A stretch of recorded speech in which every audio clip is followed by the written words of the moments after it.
have been improving. Paul Gascoigne, I must say, was out of sorts against San Marino. He seemed much happier here, and that can only be good news. Here are the national anthems.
Well, Graham Taylor has been able to name 9 of the side which put Turkey to the sword in November, but the 2 replacements for Stuart Pearce and Alan Shearer have in the end posed the England manager more problems than he would have anticipated. Tony Dorigo's injury meaning that Andy Sinton plays at left back for only the 2nd time in his life. And I say life, not just his professional career, even as a schoolboy. It was a position that he was never asked to take on. And with Les Ferdinand unluckily unable to confront a nation he knows so well, David Platt moves forward and John Barnes is brought in on the left of midfield to win his 69th cap. Turkey showing 4 changes from the match at Wembley, with Engin in goal instead of Hayrettin. Tugay, who missed the England match with injury, is available again. There's also a place for a young defender, Ali, who's being developed at Besiktas, the league leaders here, by Gordon Milne, and his club mate Fayaz leads the quest for Turkey's first goal against England.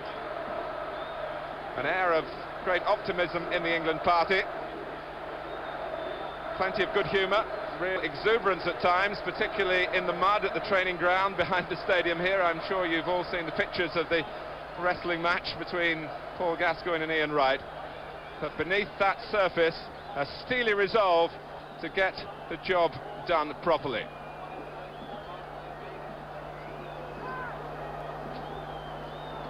John Salako, as we wait for the kick-off, your thoughts for England in this vital World Cup qualifier? Well, the first 5 minutes are absolutely vital. I think we've got to get hold of the game early on, put pressure on them, and set the pattern and the tempo for the rest of the game. I think if we start well, that'll stand us in good stead for the rest of the match. The referee is well known to 3 of the England side, an Italian, Fabio Baldas.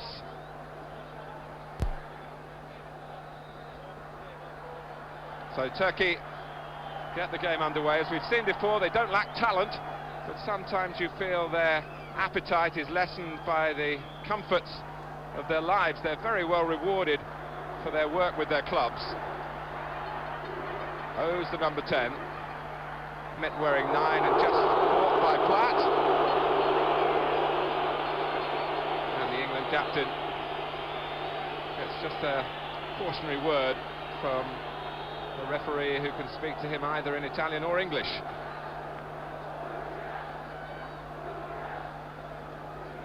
Tugay.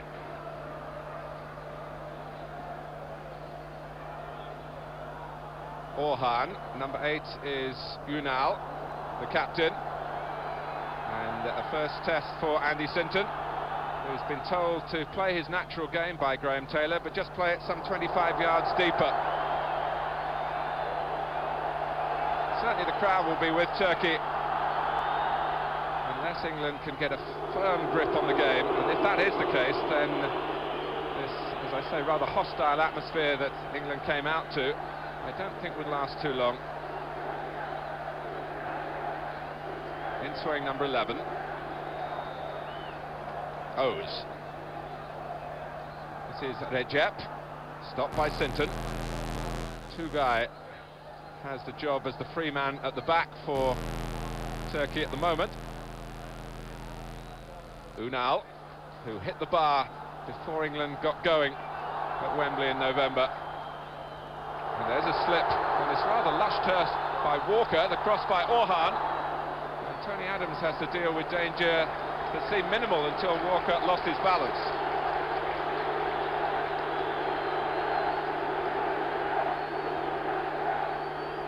Bülent forcing a corner. I think it's quite obvious. Piontek said that he would play a man-to-man marking system, and he's definitely got Bülent marking Gascoigne early on.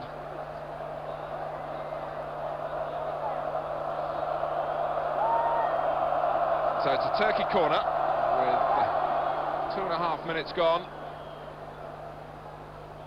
England's first away game of this World Cup qualifying group, and Paul Gascoigne's first away game since the World Cup semi-final in Italy.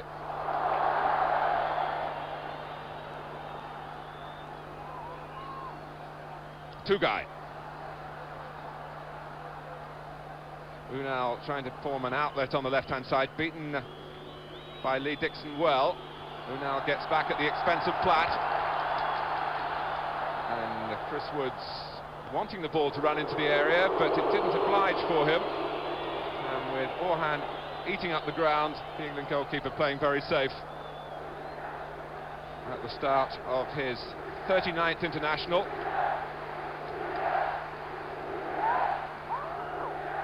Well, Bülent it was who seemed to be brandishing an elbow there. That certainly got the referee talking to him. Gascoigne commiserating, but Lee Dixon is in some distress.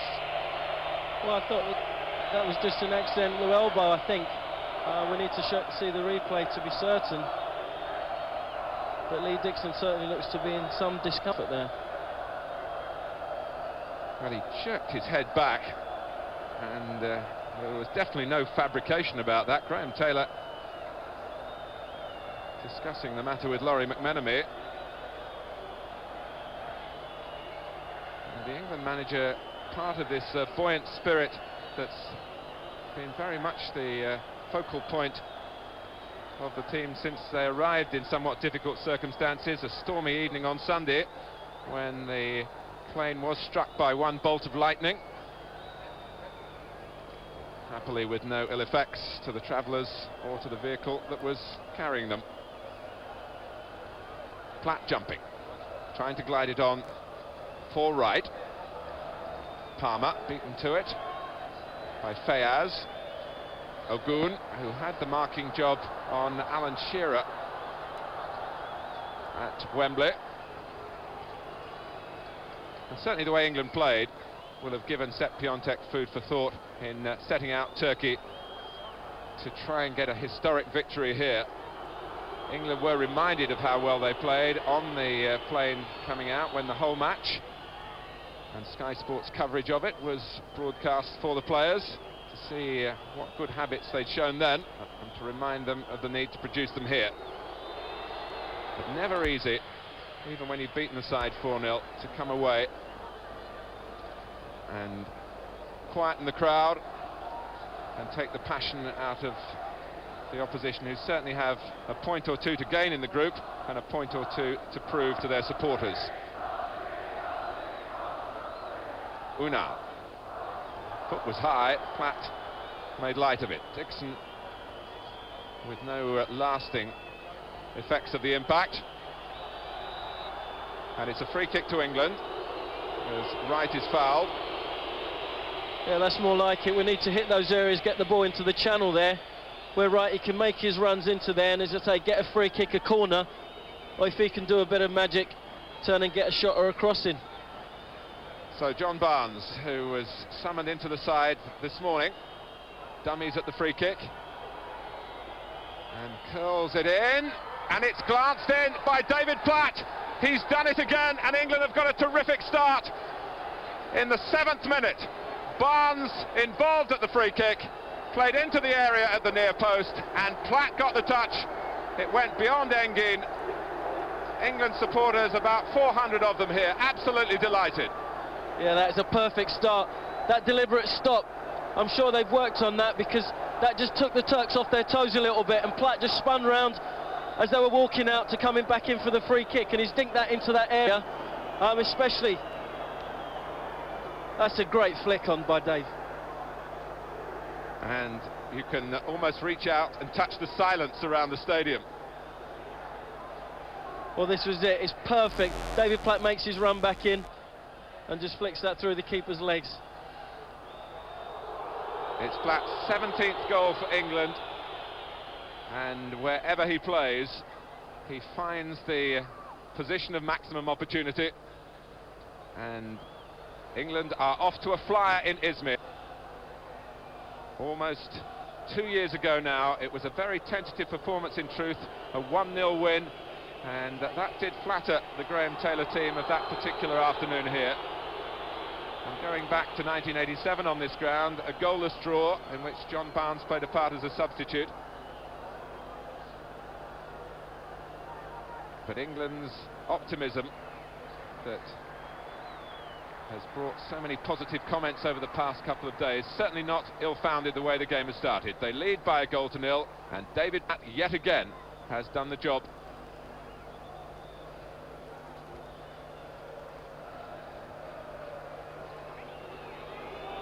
Platt.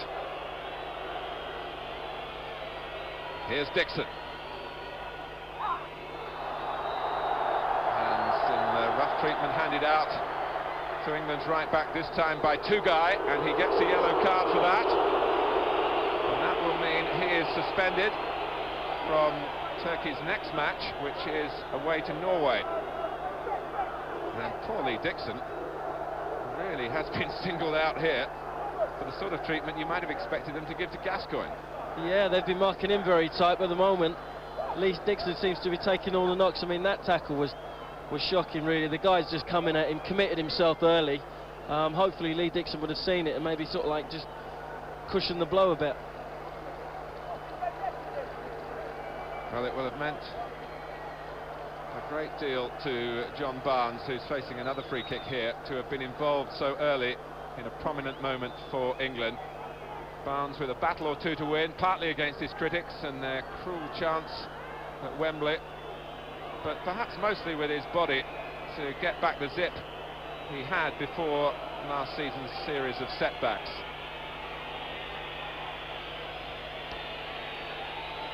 Yeah, there's no one better at these dead ball situations than John. He works magic with that left foot, and again with Adams in there, which has caused them a few problems. It's a spot of treatment for Carlton Palmer as well. And now Barnes finally does take the free kick and the linesman is flagging. And England looking dangerous again. And once more, David Platt setting the example way beyond the far post this time to show the variety.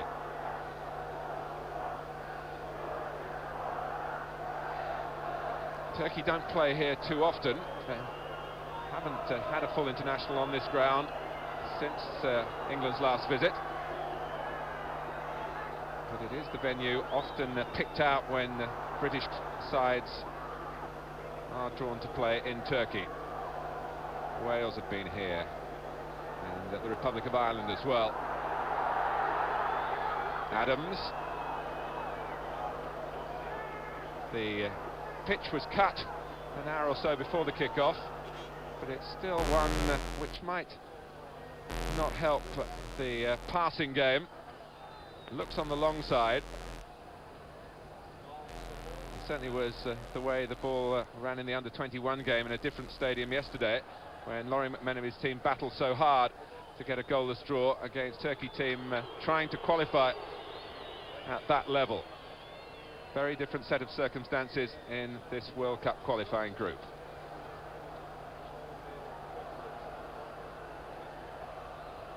Well, that goal has certainly killed the atmosphere in this ground. Wonderful, isn't it?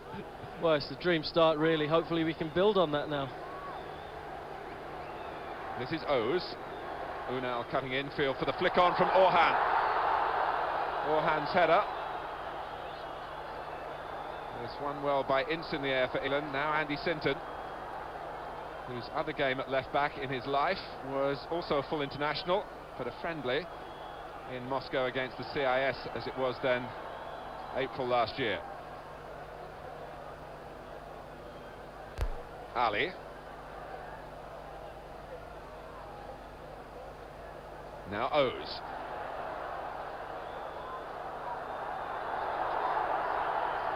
Threaded through by Oz again, or an attempt to do that.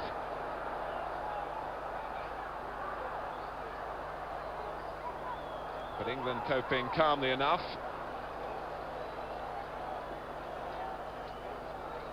And Platt marauding down the right-hand side. It's England's 50th World Cup qualifying game.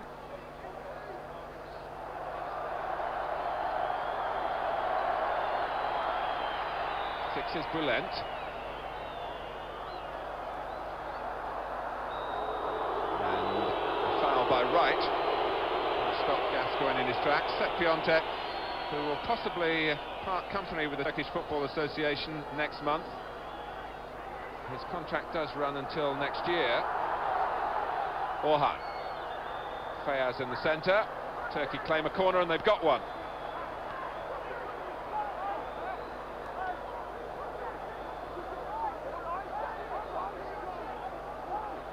Well, they've started well. They look bright, the Turks, but I think they over-elaborate, and in the last third they're trying to slip little things down the side of our two centre-halves, and I think they're not going to have much joy there, whereas when they go wide, they're a bit more dangerous. Unal, and it's really walloped away by Dixon. Only Ian Wright up front for England as they try to push out. Mehmet is such a talented player in club football here, but hasn't won many plaudits for his performances in the international side. They're all technically very good players, but they seem to let themselves down in attacking third. Seem to lack the ideas, a killer instinct, if you'd like to call it that, to score more goals. And I think that's what disappoints Septek most. Gordon Milne, who knows the game here so well with his work with Besiktas, says they're always looking for five-a-side goals, several passes and a shot.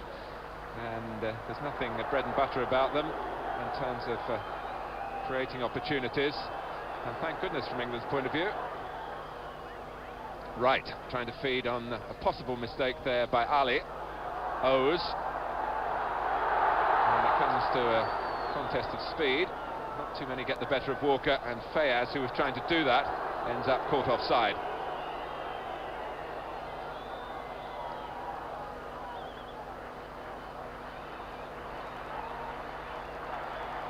Well, Graham Taylor not giving too much away, and we're still inside the opening 15 minutes, but it's going well for England in Izmir. And David Platt now, 9 goals in his last 9 games going into this one, and he's kept the run going, scoring from John Barnes' in-swinging free kick towards the near post after 6 minutes.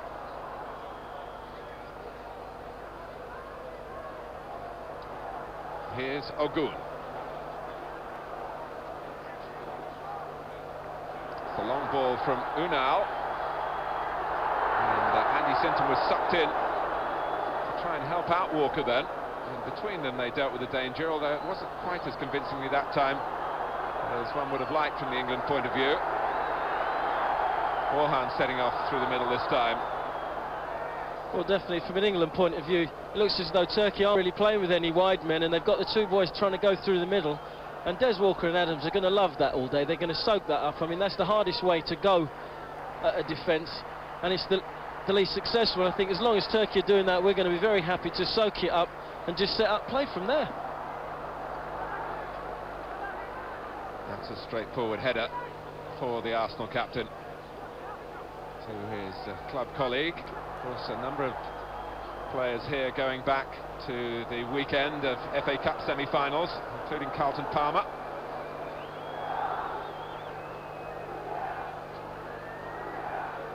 Platt. Dixon. Who's down again, but is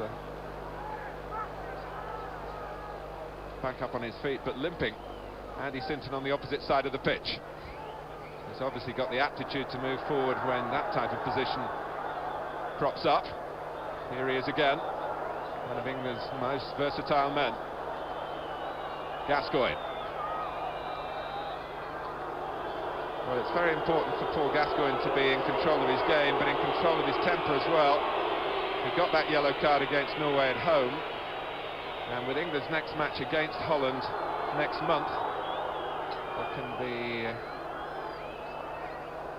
from Gascoigne's point of view, there must be every concentration on avoiding another card here, which would mean him being suspended from that game. But at the moment, England are trying to get Fred Street and Norman Medhurst on to check out Dixon. He's had at least 3 knocks so far in the first 20 minutes, and he looks to be struggling. And going back to Paul, though, I think he's done magnificently with his game. He's come back, but players know that. They're trying to dig him. Bullent's like sticking to him like glue, and I think that's going to be important because Paul's such an influential player, and he has to find some room somehow. It's the most difficult thing when you've got a man-to-man marking system like that, to get free and to create things, because he makes us tick and he can open up the defences.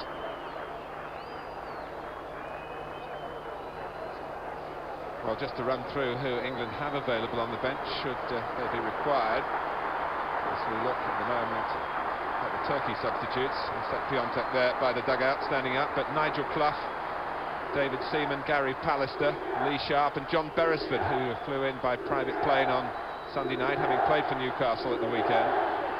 They are the 5 named options for Graham Taylor.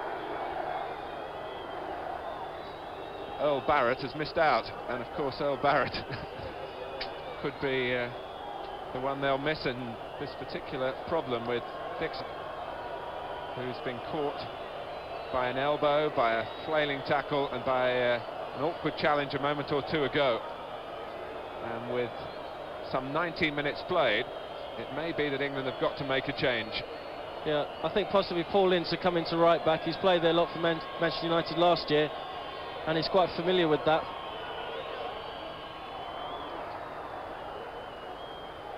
Well, Gascoigne's free kick was blocked back by Ince, and that was right, but Ali bettered him then. But right working back.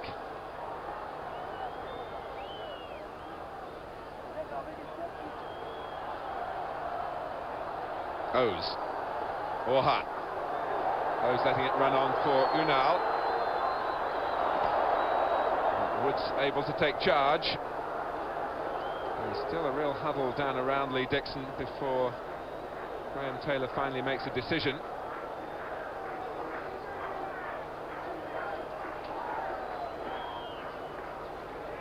I think we could be seeing Nigel Clough slipping into midfield, maybe just going and play alongside Ian Wright, and David Platt slipping into midfield, and Paul Ince going into right back, and that way we still keep the same shape, the same balance, and of course it gives Nigel Clough an excellent chance here. And of course, Clough has been playing his last couple of games in the centre of defence for Nottingham Forest, so there's all sorts of options that he provides. But maybe we're foolish to write off Lee Dixon yet. Obviously Graham Taylor won't want to bring him off if he doesn't have to. But the players we have out here, they're quality players and they can play anywhere, just like Andy Sinton's proving already. Good players can play anywhere. They're adaptable, got a good head, and they just slip into a certain role if they have to, whenever they have to. Well, with 20 minutes gone, it's Turkey 0, England 1. But England at the moment operating with 10 men.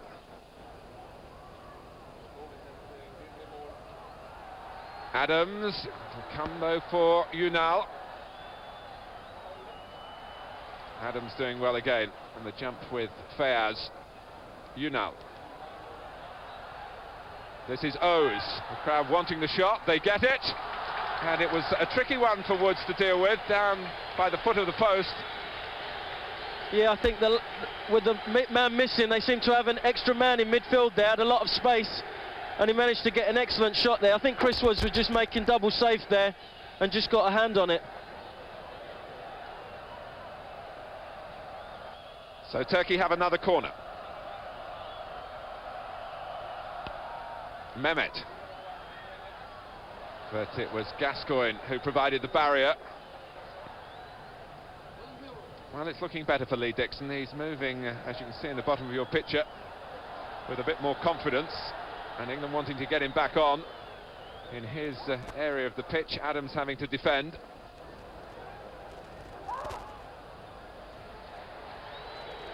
And the corner earned by Bülent. Dixon gives England the full complement. We're halfway through the first half.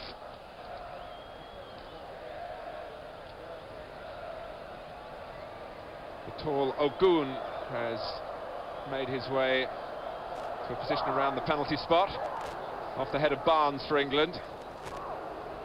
Launched away by Platt, chased willingly by Wright, who's so eager to please and desperate to make up for lost time, really. And he is England's oldest outfield player, which might come as a surprise to you in the team and indeed in the squad. At the age of 29, just a few days older than John Barnes.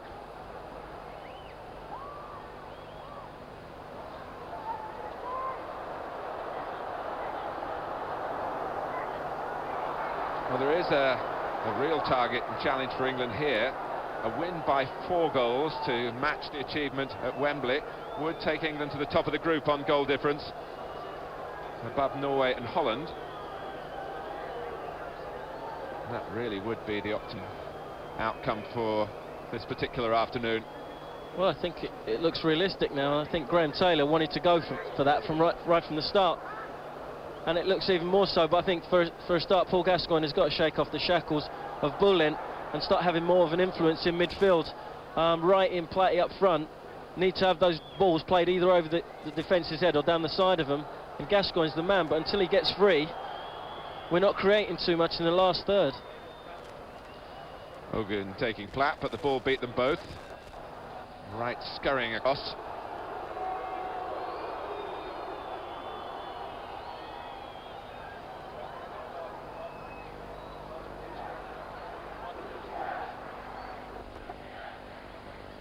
Gascoigne leaving the throw, thinking perhaps that Dixon was behind him.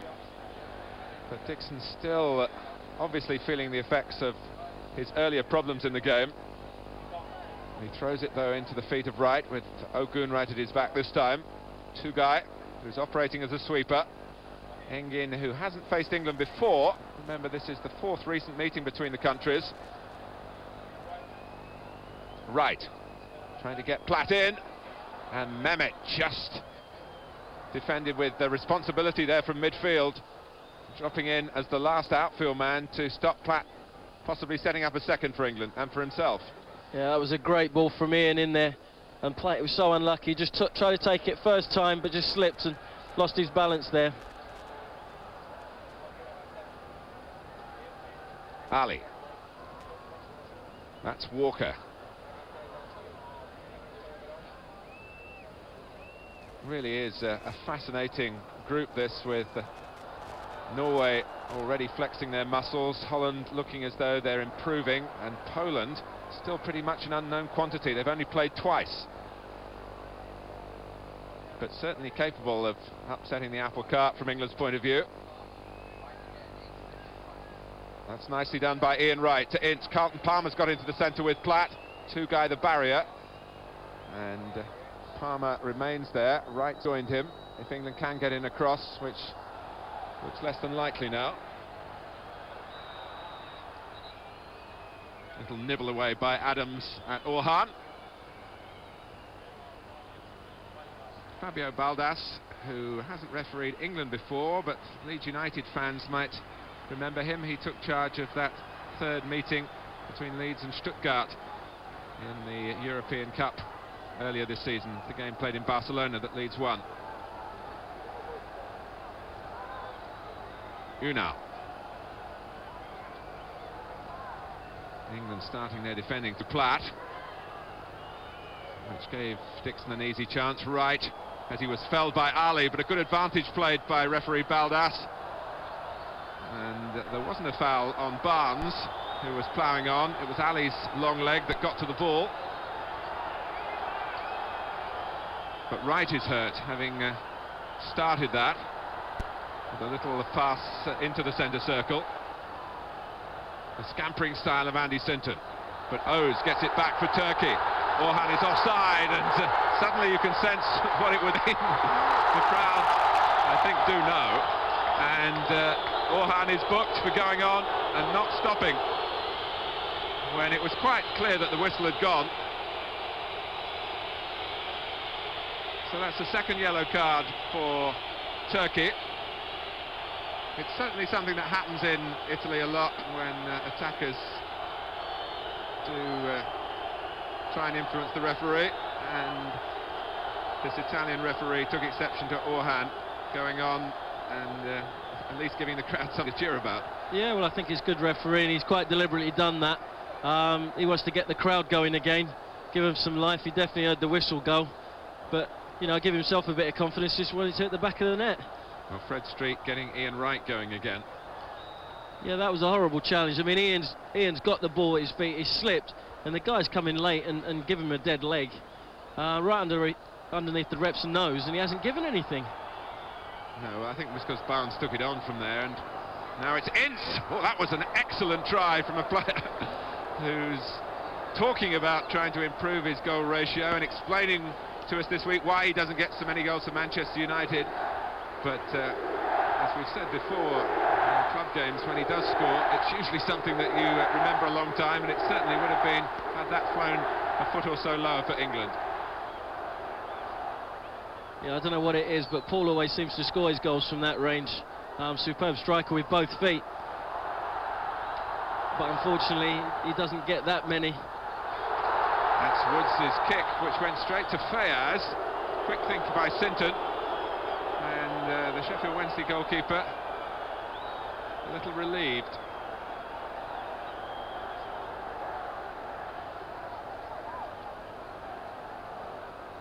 O's caught flat-footed by Palmer.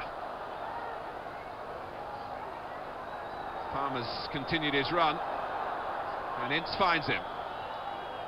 Now Barnes, good movement from England, and Barnes skips away, and that was a memory of better times. And if there is a psychological problem to solve for Barnes, maybe, as I said earlier, being involved in England's goal here with his free kick, it's given him a real shot in the arm. Yeah, I think if we can get the ball out to John and the defenders are willing to commit themselves like that, then we're going to get some joy.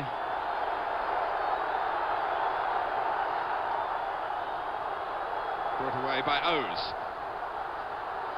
Unal. And Walker blocking off the run of Orhan rather cleverly. Orhan a bit aggrieved with some justification, but Walker kept his ground, and it was easy because of that for Woods. Yeah, with the experience of Walker and Adams, Turkey keep trying to slot those little balls down the side of them, and really they're too good for that. They just soak that up all day, and with Chris Woods, his confidence at the back, they're quite happy. And Turkey over elaborating, they're keeping the game very deep by playing Tugay as the free man. Plenty of room for England to run into, but there's the room behind Adams here for Fayaz. Not quite.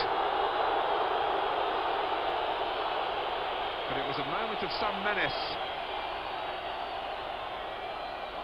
as Turkey, who were fumbling and stumbling on the edge of their own penalty area, suddenly showed how they can play through midfield, where they've certainly got enough numbers in this game. England trying to make sure they don't get enough of the ball. England still leading, let me remind you, by David Platt's early goal to 0.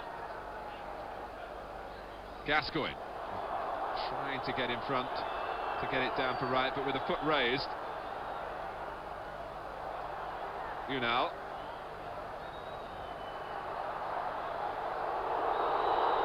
Dixon sees him off, but it's not a throw to England. One suspects it's a free kick to Turkey.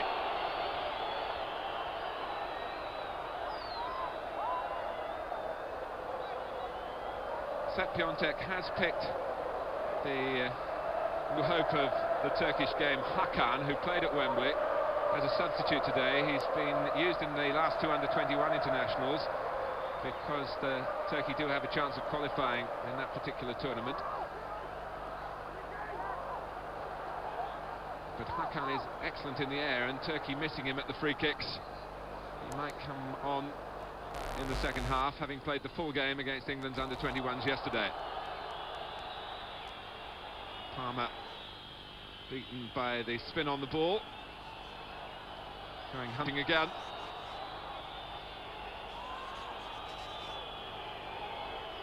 Well, it's been something of a first half of stops and starts. And Turkey now need the trainer on. Yeah, there's not been any real shape to it, any pattern. It's still yet to settle into a good rhythm. Turkey looking very confident on the ball, stroking it through midfield. I think perhaps that's what we need to start doing. We need to keep possession a little bit more and, you know, build up maybe a bit more deliberately. Get our shot ratio up. You know, get it wider, maybe get free kicks and corners. That's where we're going to cause them problems, because we've got a definite height advantage in the box. Well, Bülent having to come off after a clash of heads, I think, following that free kick taken on the near touchline here for the foul by Dixon. Well, he's put it about a little bit, so a case of the bite a bit. Orhan, can he get in here? And England not looking totally settled at the back. Yeah, it was a very clever free kick taken quickly. Just caught us off guard a little bit, but Tony Adams just getting in there and scooping it at the last minute. Well, there's a real palaver going on around Bülent, with photographers rather than medical men surrounding him. He's now gone down on a stretcher as the game goes on. More drama off the pitch than on it at the moment, as Gascoigne copes manfully in his own penalty area. 2 up for England, but Ali with right in his sights. And Tugay, the free man. Here's Ogun. Walker making sure he gets to the ball, not distracted by Fayaz. Adams. Now Ince. There's plenty of room for Platt and Wright to stretch the play deep into Turkey's territory with their runs, because the markers go with them, and Tugay gives added depth. But the one goal has come from a set piece, and England have another free kick. Just over 10 minutes to go to half-time. Right, all bounce in the middle. Platt waiting to find the right moment to dart clear, he hopes. Barnes poised as well, but the ball well overhit by Gascoigne, who rather scratched his head after that. And it was straightforward for Engin. Poor Gascoigne doesn't seem to be able to get himself going at the moment, but I think with Bülent off the field, he should have a little bit more space. So, you know, we should be trying to get the ball to him and maybe play some of those defence splitting passes for Wright to get onto, because that's what he loves. But Bülent is back, so if there was to be a little respite for Gascoigne, it was only momentary. Dixon. Ince for Gascoigne, who's being tugged back by Bülent now with some plaster that doesn't look particularly well fixed. Well, it's certainly going to be a contest to keep an eye on. Bülent is, like a lot of Turkish players, a fairly explosive character, and he might feel he's been provoked. And he's got the backing of, 35,000 people here. Mehmet, a player known as Schifo, because his style similar to the great Belgian. He's playing in Italy with Torino. Barnes. Oh, Guns missed it! That's a shame, because Ian there, he thought about going to the near post and then just changed his run and spun off and came into at the back post. And if he'd maybe carried on that run into the near post, could well have been on the score sheet.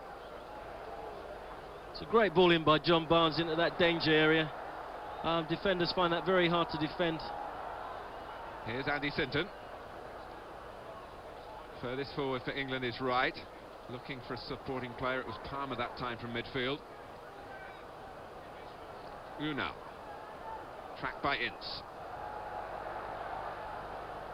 Unal again. Now Oz. They're all neat, tidy technicians, the Turkish players in midfield. Tugay trying too much against Gascoigne. Help there from Ince. The ball holding up for Platt. It's that type of pitch. There's no zip when the ball is played on the ground, and that's, I think, influencing the shape of the game, or at times the lack of shape. Orhan. Suddenly there are 4 up for Turkey. Bülent, who isn't known for his creativity, and is basically a marker. Little calling card left on Gascoigne by Unal. And then Wright somewhat late on Tugay, who kicked out a bit as well. This could still be awkward for England if they lose some influence in midfield and lose some composure. Graham Taylor will know that some of his players are more easily provoked than others. Oz. Oh, and Mehmet played that without looking. Here's Barnes. Sold Platt a little bit short. Fayaz. But one thing is for sure, the Italian referee doesn't look like a character who's easily intimidated. And he's maintained an air of control, even though there have been some tackles flying in, and the World Cup qualifier here has a physical edge to it at the moment, John. Yeah, that was a bit unfortunate. The ref has done well. I mean, Lee Dixon's just clashed heads with him as he's knocked it back to Des Walker. But we did win a big battle early on by scoring and killing off the crowd. But it just sensed them getting back into the game. Turkey just giving them a little bit of confidence, something to sing and shout about. And that could be dangerous for England. I think we've got to keep on going at them and really take this game by the scruff of the neck and try and get a second just to kill it off completely. Because the longer it goes at 1-1, and the Turks are going to start gaining confidence, and the crowd are going to start getting behind them again. You said 1-1. You mean I hope 1-0. Which is the score that England are leading by.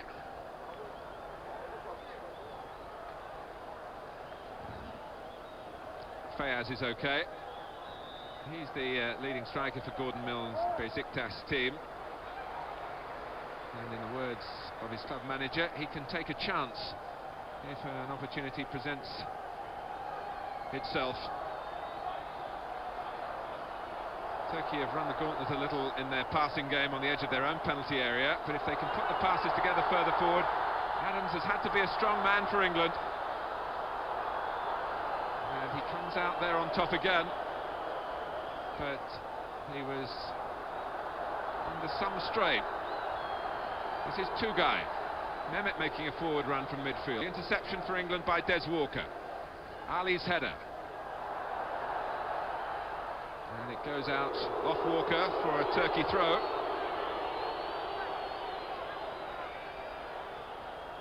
The first half of 1 goal and rather more bumps and bruises both ways.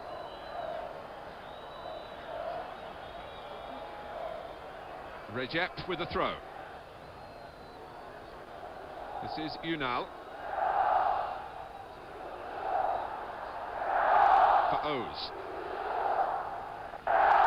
Boulet. And he's made good ground. Out well by Barnes to pick out right, and England might be able to build from here. But once again, the player receiving the ball has to wait for it to come if it has any contact with the turf. This is Orhan, a powerful runner with a strong left foot. Fayaz in the centre, and Adams kept pace with Orhan and put him off sufficiently so that there was no sort of cross. Yeah, it was a lovely powerful run there by Orhan. Went at the defence, but just couldn't get his cross in. It's so difficult that when you're running that quick to wrap your foot around it and pull it back. Well, Turkey trying to bounce back, having experienced a great sense of failure, only drawing in San Marino. But they did play well against Holland, home and away. There really should have been a couple of goals to the good before the Dutch scored in Turkey. That was Boulet hoping to catch Chris Woods with something spectacular in terms of a dipping first-timer. Yeah, just saw him off his line there. Went for a bit of a Royal Rovers shot. Always worth a try, though.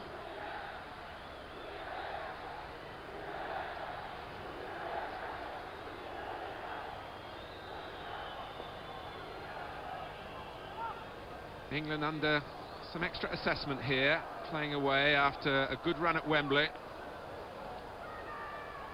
One remembers the disappointing showing in the friendly in Spain in September, and of course defeat in Sweden. Fayaz, and still, that's a corner.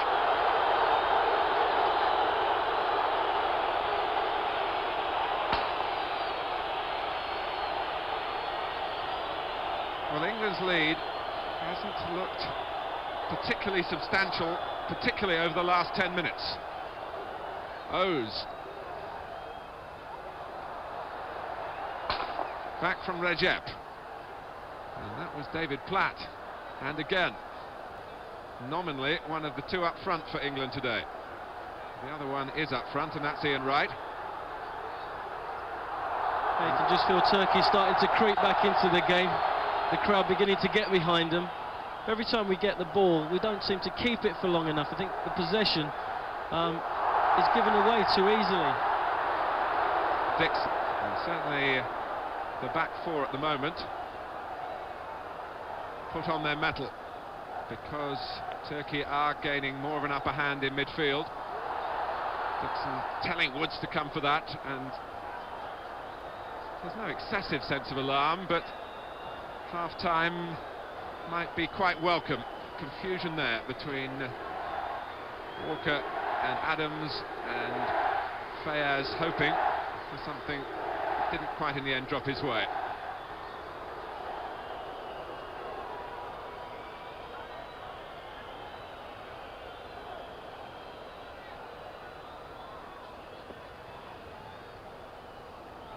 Adams. That's Ince, and really taken out by Tugay, was he? Well, Gascoigne believes he was, and he had a very close view of it, but it wasn't an opinion shared by the referee.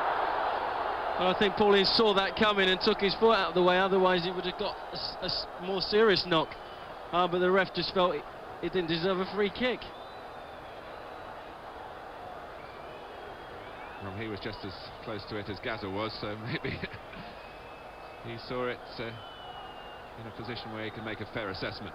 Ince is certainly okay. Tugay. Really was a case of what might have been. Mehmet. Oz getting ahead of the ball from midfield. This is Recep, a spiky little character who man-marked Gary Lineker the last time England were here. Then it was Dennis Wise winning goal. At the moment it's a David Platt goal by which England are leading. As we move into stoppage time at the end of the first half, and there should be a fair amount of that given the interruptions with injury.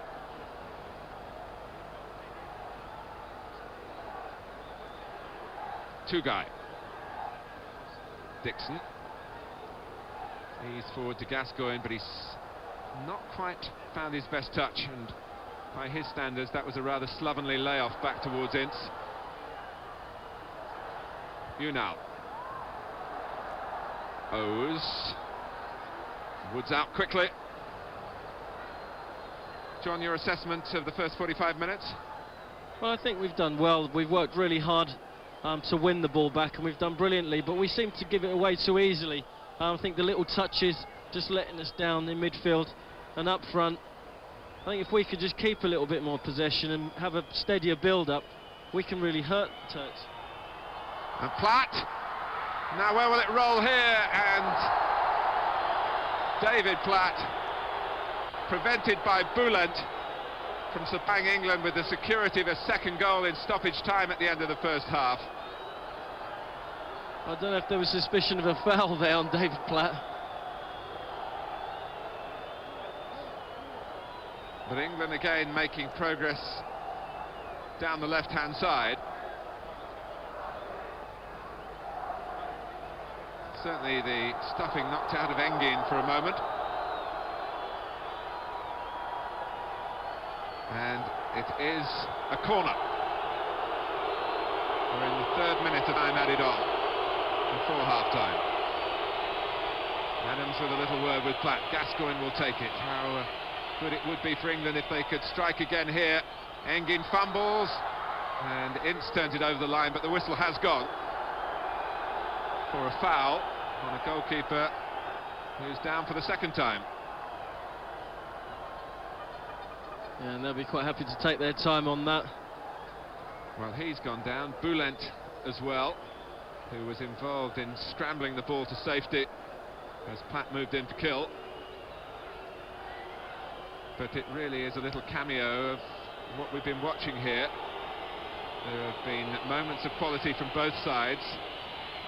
There have been plenty of strong tackles, emphasising the resolve that not just England have here.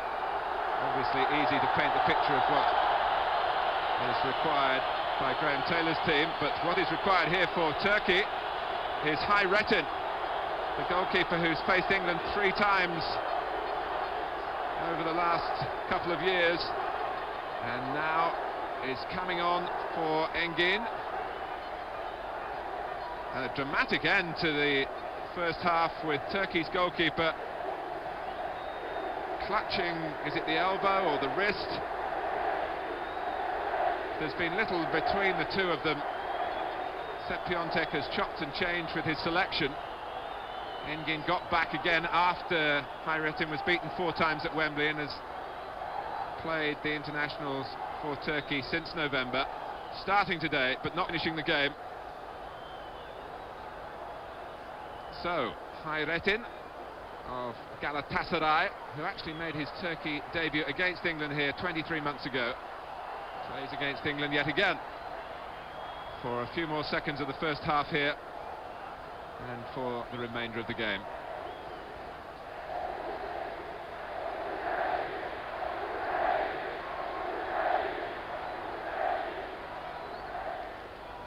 Well, it has been a jarring, jolting occasion, and that rather sums it up. Gascoigne! And England have scored again! And Gascoigne has looped it over a goalkeeper who's hardly attuned to the circumstances here, and Turkey are absolutely stunned, and England understandably delighted. He scored with a header in his last game in Serie A for Lazio, and look at this. This is quite incredible. He holds the defender off and just places it in the top of the corner. Brilliant first time ball from Ince there, just inside the Turks' half, puts a wonderful ball into the box first time, and Gascoigne does the rest. He just watches it, holds the defender off, and that's all he needs. You have to feel for the keeper a bit, because there was absolutely nothing he could do about that. Well, we were teasing him somewhat about his header for Lazio last weekend. Did you like it, he said. Well, I think we like that one even more. And England, who started the half splendidly, have finished it on a similar note. The first goal after 6 minutes from David Platt, and then Paul Gascoigne, amid A real flurry of activity with Turkey changing their goalkeeper, and Hayrettin beaten by Gascoigne's looping header. We'll get the thoughts of Don Howe and Stuart Pearce after the break. At half-time in Izmir, despite one or two defensive alarms, it's going well for England. Turkey 0, England 2.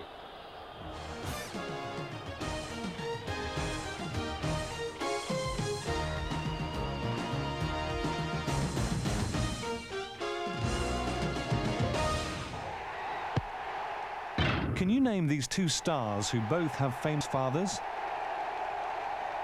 Find out after the break. It's Cup semi-final weekend on Sky Sports. On Saturday, live and exclusive from Wembley. Wednesday's clash with United. Now it's all or nothing. On Sunday, WrestleMania 9. Hulk Hogan makes his long-awaited return. And on Monday, don't miss Norwich Man United, the game the nation's waiting for. The FA Cup, WrestleMania 9 and the Premier League, all exclusively live on Sky Sports. Free in tomorrow's Sun, your Grand National Extra. The runners, the riders, the course fence by fence, plus a free sweepstake kit. You could gain a few pounds. Life's always better in the sun.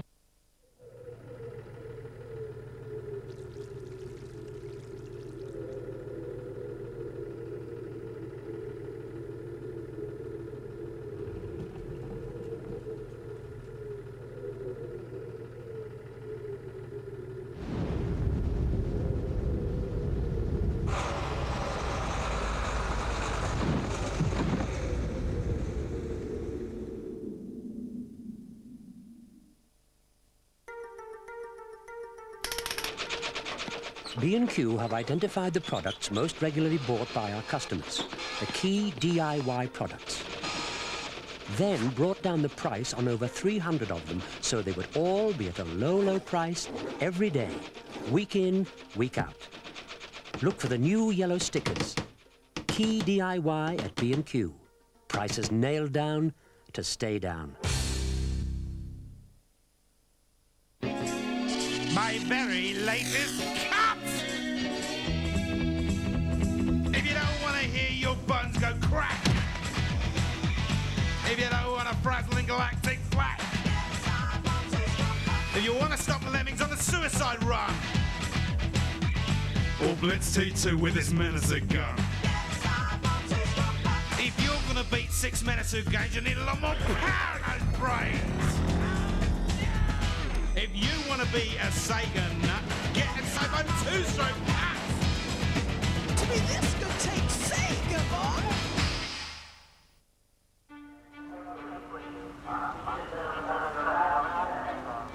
You see, the powers that be can argue about Europe till they're blue in the face, but British business is just going to have to get on with it. And we're not just talking about exporting here. There are guidelines some countries have been working within for years that we're all going to have to accommodate overnight. Which is why we spent 2 years developing this thing called Pharos. My name. It couldn't be simpler. His name. The computer program asks you questions about your business. Detailed questions. Then tells you the rules and regulations that affect it. It works for any size of business. It's constantly updated. I feel like we're going on a bit, but this is sort of a crusade for us. I mean, it's so rare for us to have any sort of advantage in Europe.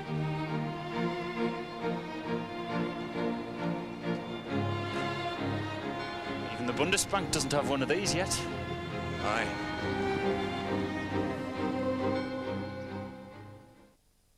For a truly unforgettable holiday this year, why not watch television? Because by tuning into UK Gold and answering questions inspired by programmes like EastEnders and The Bill, you could find yourself in, I don't know, Africa, exotic Thailand, sunny Australia, or, hey, the good old US of A. What's more, every entrant receives a prize. There are also daily prizes of Kodak cameras and Kodak Gold film, plus the chance to win a round-the-world trip, providing you can tear yourself away from our programmes.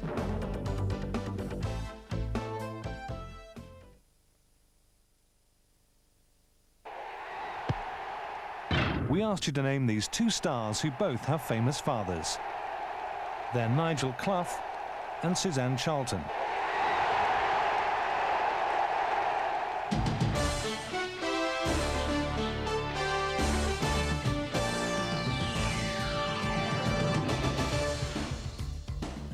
Well, this is wonderful stuff, isn't it? The match facts. Turkey 0, England 2. Just 3 shots from England so far, 2 on target. Corners 1, 7 in total, 2 from England. The rest of it doesn't matter too much, does it? We're 2-0 ahead. Our guests here, Don Howe and the England skipper, Stuart Pearce. Stuart, let's first of all look back on the opening goal from David Platt. What a glorious start, wasn't it?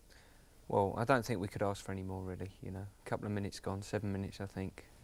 Platty gets in again from a good ball by Barnsley. We're 1-0 up. Then all we got to do is keep a clean sheet. Another set-piece goal, but they all count, of course, don't they? Here it comes. Yeah, as I say, he done very well there, Barnsley. He ran up to it, just in case there was the offside trap coming. Stepped back, run up again. Platt has held his run up, he's coming again, got on the end of it, and he's got a knack of getting in where the ball's going. Here it is again from behind the goal. Yeah, as I say, it's gone through the goalkeeper's legs, but that don't matter. As I say, 1-0 up then, and then the ball's in their court. So that was 1-0, although Turkey have had some say in the match, Don, haven't they? Chris Woods had to make a very good stop midway through that first half, from Oz, I think it was. Yes, they have. The 2 front players are quick. Fayez and the other lad, Oan, and they keep knocking through balls and little balls over the top. And Chris had a lot to do. You know, and at times like that, you've got to concentrate as a goalkeeper, and then when you're called upon to do something, you've got to be on the mark, you've got to be ready for it. Here's the ball, it's around the box, they're knocking it about. Bobbled there, didn't it? Twice. Well, he just had to check it, didn't he, really? It was going past the post, it was perhaps a couple of foot past the post, but he had to make sure. And that's what I say, it's concentration in that situation. He hasn't got a lot to do at the moment. That's not all that Turkey have thrown at England. We had reports that there was a rather unsavoury welcome, missiles thrown at the players from the crowd and the like, but this is the perfect answer. As half-time approached, David Platt was in again. And this is where the keeper, or was it, Nguyen, originally got injured. Stuart, in your opinion? Yeah, when I first saw it, it looked as though, the goalkeeper's come out. It looked a bit of a penalty to me. Platt has done well again, found himself a bit of space, got the ball under control. Some refs might have given it, some wouldn't. At the end, the goalkeeper's probably done well to get off his line and block it. You'd have given a penalty. I think you were nodding in agreement there, Don. Yeah, I think so. I think the goalkeeper just mistimed the ball, and David Platt got to it first and knocked it round him. And I think David wanted to get on his way after the ball, didn't know where it was going, and the goalkeeper's hit. Here's the second goal, scored by Paul Gascoigne right on the stroke of half-time. This was some finish, Don, wasn't it? Oh, well, you can see he's dragging away from his marker. He's gone on this diagonal ball. And Ince's knocked it in there. He's round the back of his marker. A nice, virtually lobbed the goalkeeper with his head. Lovely, lovely header. Couldn't put it in a better place than that. I mean, that's a super header. You said 2-0 at the start. I think you're speculating in the break there about the 4 now. It's possible, is it? We've done so well. I mean, we've took our chances well. I mean, there are times they've played quite well. They've built up in little short passes every now and again, and then they've played little through balls to these 2 front players or little balls over the top, and we're coping with that well.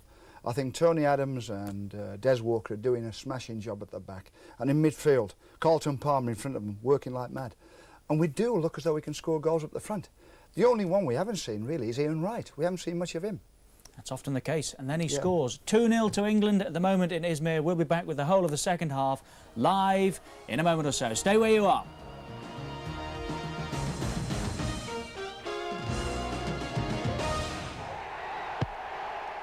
Can you name these 2 England stars who had a hit record with the song Diamond Lights? Find out after the break. And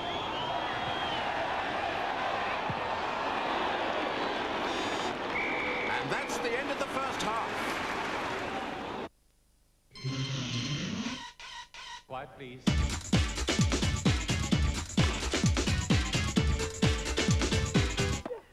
New balls.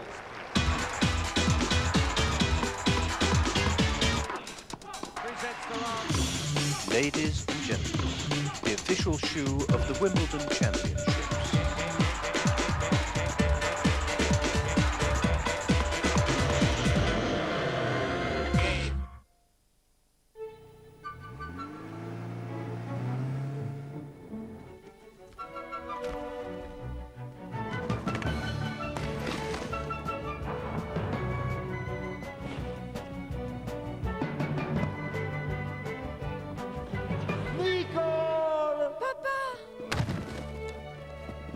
If you really want to arrive in style, you can always rely on a Clio.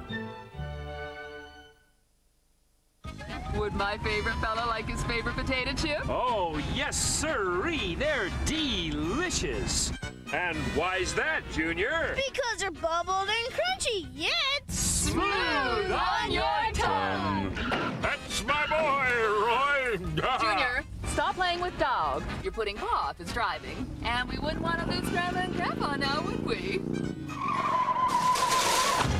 Roysters, raise the American way.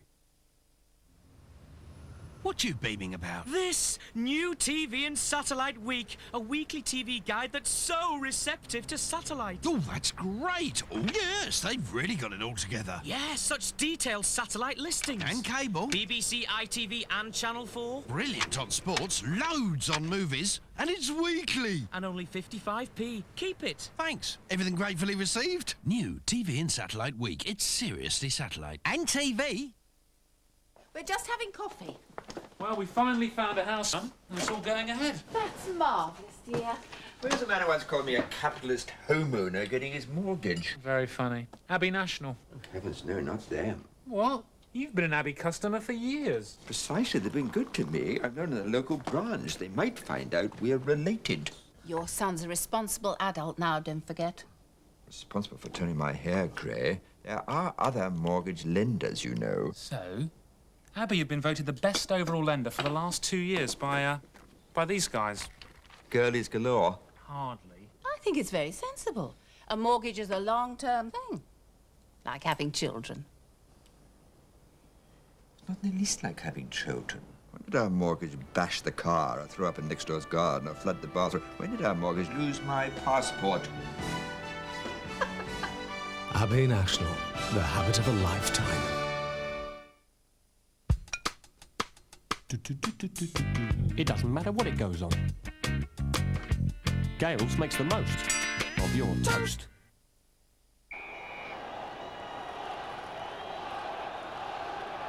This certainly is turning out to be a game of two halves. Where do you receive 3 great movie channels with 9 choices of films every night? Sky, of course. Next week, it's happening. They're firing on us. This is no drill. Iron Eagle. Kill anyone today? They ain't over yet. Billy Crystal's City Slickers. New Jack City. Liza Minnelli and Julie Walters are stepping out. Hellbound. Hellraiser 2. Remember. Clint Eastwood, The Gauntlet. My baby is still up there! Backdraft. This is just the beginning. Bruce Willis, Die Hard 2. Navy SEALs. Patrick Swayze, Ghost. What? I'm here to rent the apartment.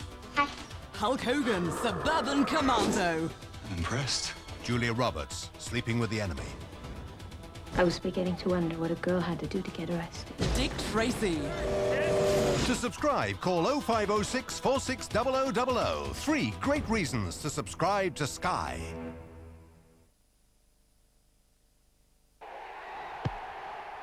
We asked you to name these 2 England stars who had a hit record with the song Diamond Lights. They're Glenn Hoddle and Chris Waddle.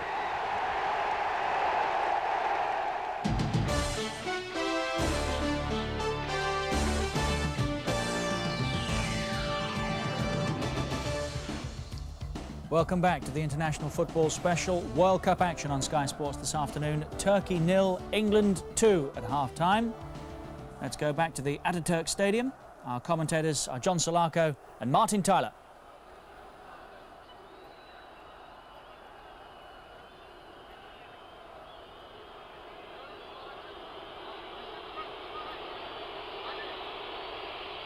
Well, welcome back to Izmir, where the England fans have had quite a torrid half-time because there's obviously been a fair amount of antagonism. They're hugely outnumbered, even more so now, because it looks to me, John, that they've opened the gates to all and sundry for the second half, and there must be, what, at least 50,000 in the stadium now. Yeah, I thought maybe what they'll do after half an hour or something, they'll let in all those outside in maybe for free, just to bolster the numbers and give a bit more support. But they're really upset at the moment, you know, and the atmosphere is hostile. All sorts of stuff raining down.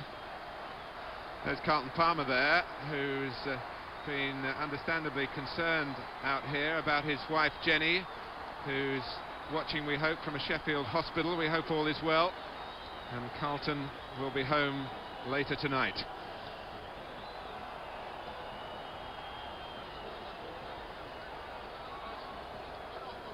Well, David Platt again has been the perfect ambassador for England off the pitch, conducting his press conferences in English and Italian, and out on the pitch he has certainly led from the front, giving England the lead.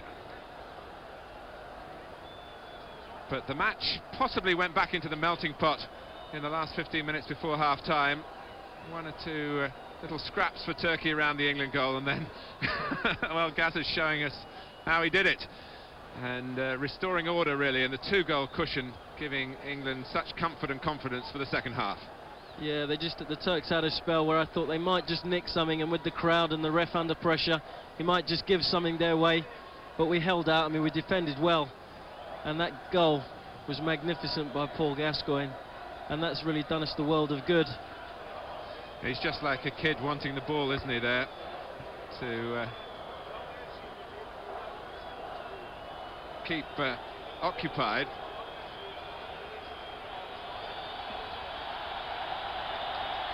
And Turkey keeping England waiting.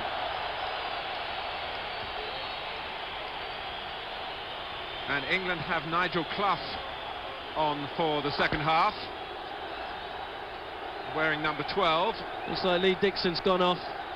He was always struggling, and he's finally called it a day. I think, as you say, Paul Ince slot into right back. Nigel will go up front with Ian Wright, and David Platt will slip back into midfield. I'm sure that's the likely switch for England, but as we were saying earlier, Nigel Clough has proved that he can play as a defender. There were one or two people in the Nottingham area who thought he might have had a go in the European Championships as a right back himself when England were a bit short in that department. Yeah, Nigel's got a wonderful temperament, such a good footballer, he's got a lovely footballing brain, and he can make any position look good. Well, Sepp Piontek, an old adversary of England's, as coach, of course, for Denmark when he had that one success at Wembley back in 1983. That was a European Championship qualifier. England haven't lost a World Cup qualifier since the embarrassment in Norway, and that's getting on for 12 years ago.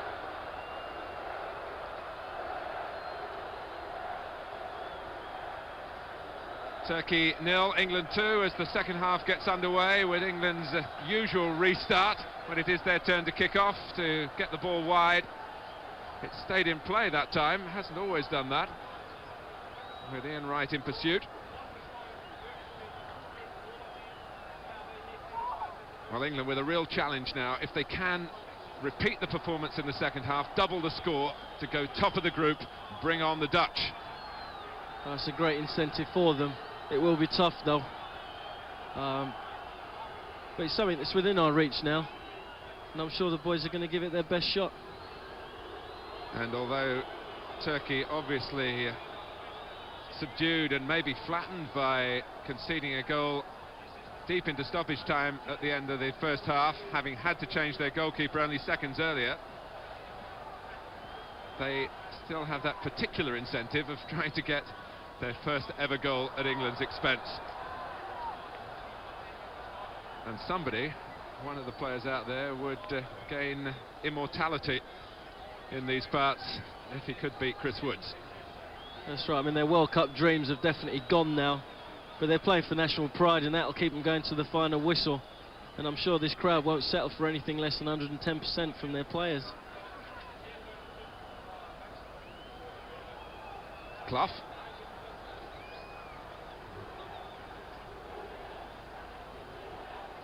Palmer getting in, and Platt as well, and a turn by Gascoigne. It was a bit too slippery,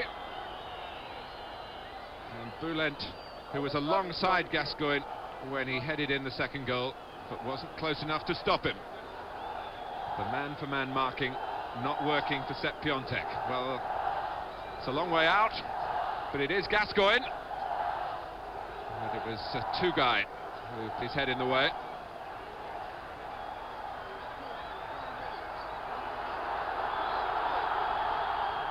Oz. Here's Mehmet.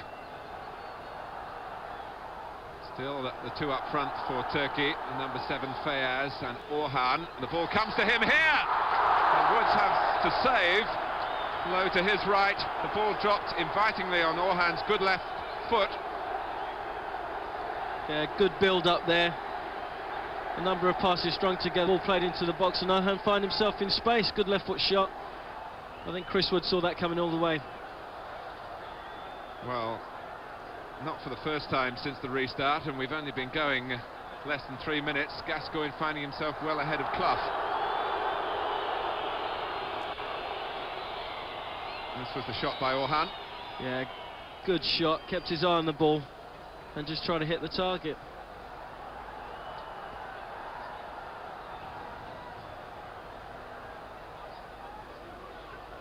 Recep. Well, there's a good darting run here by little Mehmet. Hoping to get a corner, maybe Turkey hoping to get something more than that. Recep.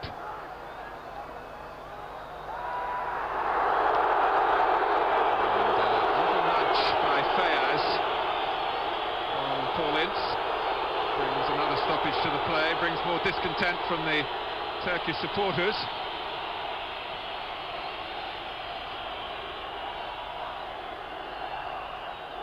As I said in the first half, the good people of Izmir don't get to see the national team play here very often. Istanbul and Ankara, more usual venues. They really thronged to the under-21 game yesterday when there were 6,000 or 7,000 locked out at the smaller stadium, which is used by the club side here, Altay. This is not a club ground, although when sides like Besiktas and Galatasaray and Fenerbahce come to play Altay and there's big demand, they do switch the bigger games to this particular setting. A recently modernised ground in respect to the floodlights, which are now on. This is Ali. It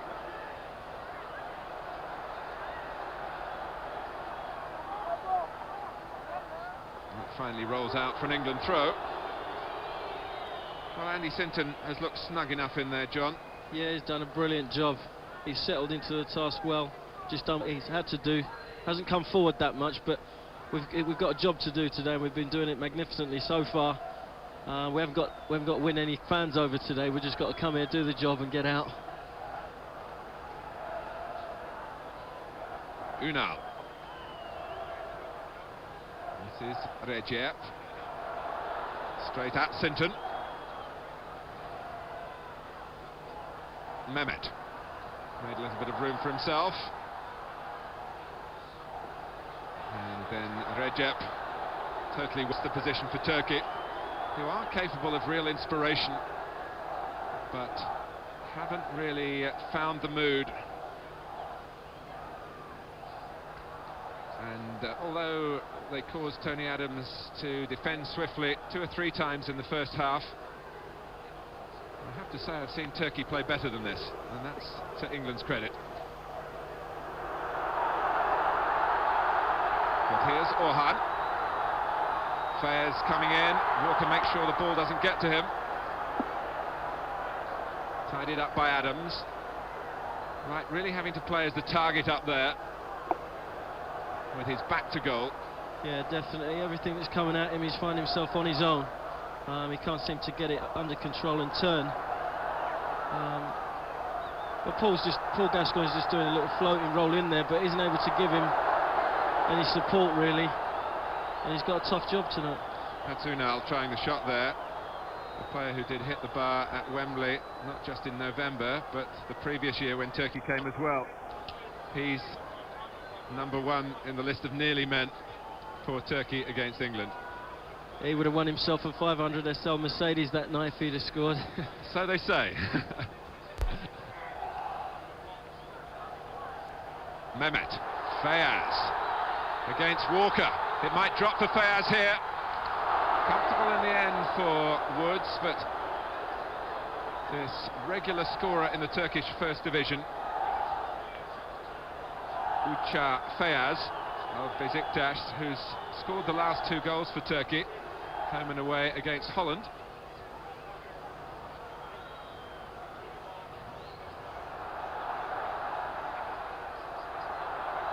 Orhan, who gravitates towards the left-hand side.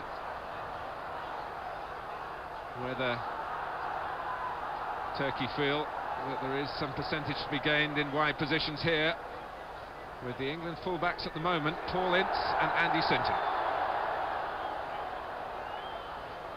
Yeah, they concentrated mainly going through the middle in the first half. This time they've given themselves a bit more width and are having possibly more joy. Oz, Orhan, Unal. England can play on the break here. This is perhaps more to Wright's liking. And he really is as slippery as an eel in these situations, but Ali, who looked to be lost for a second, recovered.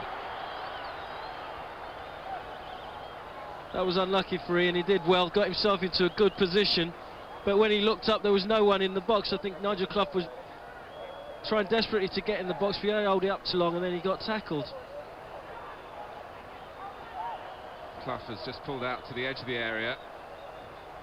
Adams making his way towards the near post. Clough now coming in behind him. Adams flicks it on, not quite where Clough would have hoped for.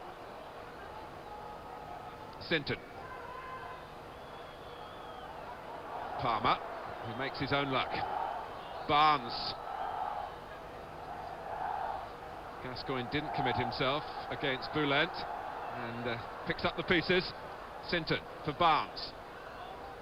Right waiting for an early cross, but there was really no way that Barnes could have seen that.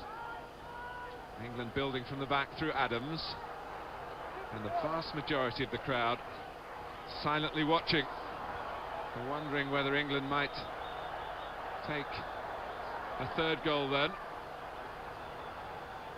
Orhan. And that was anticipated with great speed by Des Walker. Palmer, who's such a personality in the squad, and there's no shortage of them now. There's certainly not a silent, shy group anymore, even without John Salako. No, there's a great spirit amongst the lads. They're all bubbly, all confident, and I think that shows in the team and in their play.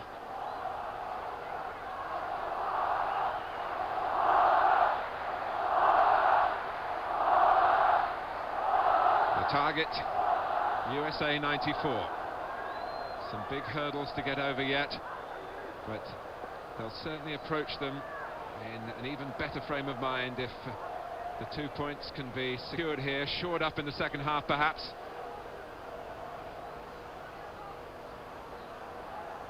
Clearance by Ogun. Sinton showing a little inexperience there, going for a ball that was always likely to be Recep's. Gascoigne, Palmer to the right, and Ian Wright. And just losing his footing, and I think the linesman had flag. Yes, I just hesitated for a moment, checking that out. He was offside, so it wasn't even a chance to reflect upon. Again, I think that was the pitch playing a big part. That ball just doesn't want to run on, does it? And even when he got to it, it's stuck under his feet. Well, Woods had started to come, but Adams didn't bat an eyelid and just hooked it away. Well, there are no cheap goals in international football, and Ian Wright is learning that, but he has been reassured by Graham Taylor that he's not just there to score, and he certainly produced a fine all-round performance against Turkey, and it must have really irked him to miss out against San Marino at home. The one opportunity perhaps really to take some easy pickings. Yeah, that game would definitely have suited Ian, and I'm sure he would have got on target on the day. But he's still got some time left. Flag was up for offside, but Adams cleared. There's Platt's challenge. Bülent getting the better of Palmer. This is Unal. For Oz. Feyyaz reacted quickly, hoping that there might be those attacking the cross. Oz have got into the centre. There was a little deflection that took the ball closer for Woods to make the catch.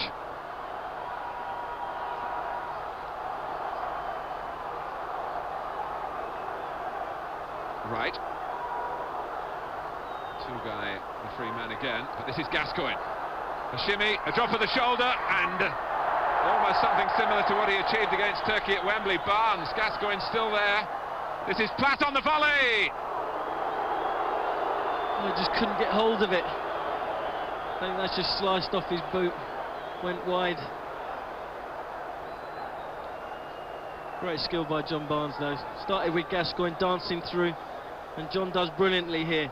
He just floats it to the far post where Dave Platt was waiting, trying to steady himself and balance himself. And just slices it up.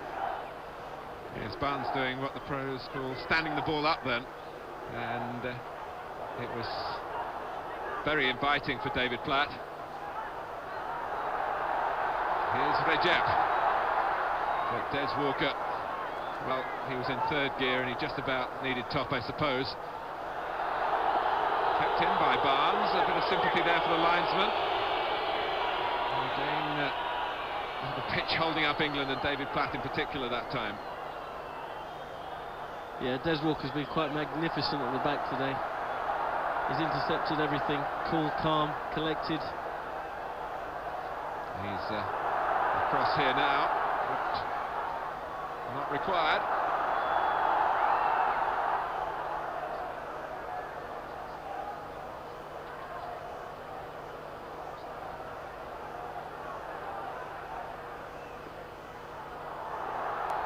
O's.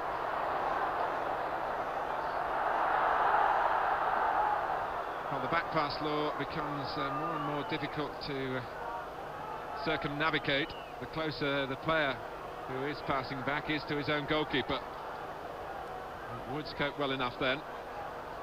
On from Mehmet, a free header from Walker this time.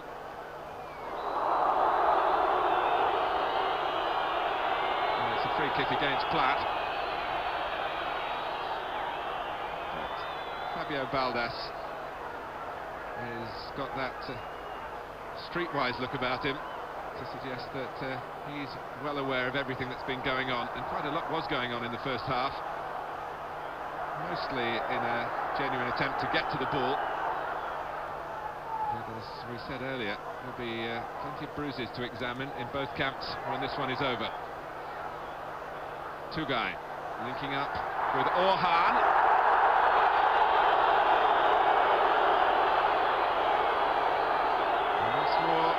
The referee's positioning was admirable.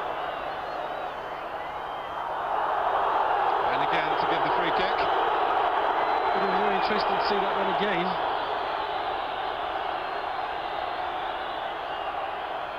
Well, it all happened with Two-guy quickening the tempo, coming from his deep position defensively. Now this might be promising for Turkey. O's to take the free kick. Orhan is there. Bülent wanting to attack the cross as well. Ali, the tallest member of the team as well, and it beats the lot of them. Great free kick, just needed a touch. Magoon rather limping his way back.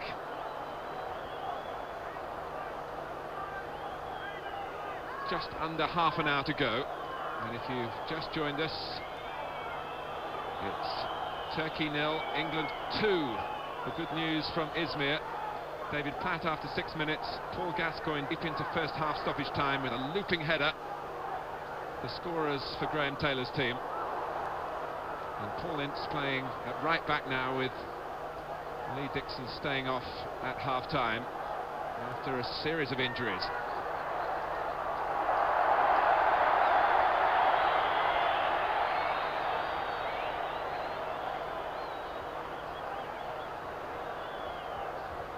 World Cup points away from home, absolutely priceless. And England moving closer and closer to grab two here. Recep having problems with the conditions underfoot. An awkward bounce there would be his explanation for the ball going astray. I suppose Andy Sinton will feel slightly aggrieved in helping out the team in his versatility. He'd really like to be playing in his proper position wide on the left of midfield. Versatility can be a mixed blessing. Yeah, I think he'll be a bit disappointed he hasn't got further forward maybe, but he's done an excellent job just sitting in there. But it must be nervous for him playing in a fresh position. Good work by Clough. He's right on his way here. Hard to take the ball with him at speed. There was support arriving to the left, but I don't think the Arsenal goal grabber saw them. Fayez, dispossessed well by Ince.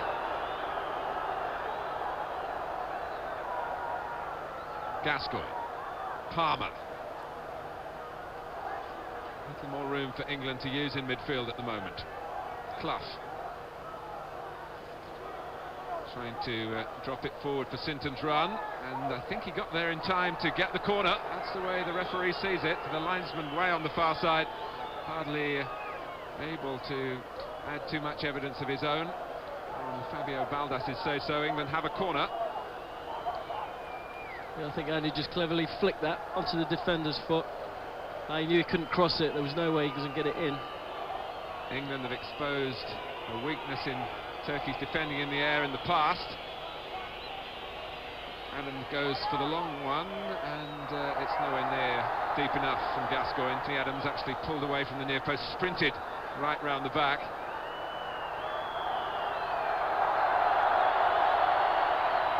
And I didn't see what that was about. Maybe he said something.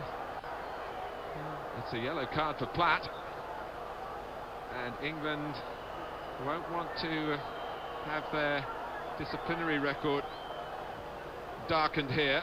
Ince and Gascoigne with cautions to their name from the match against Norway at Wembley, and that puts Platt on the brink.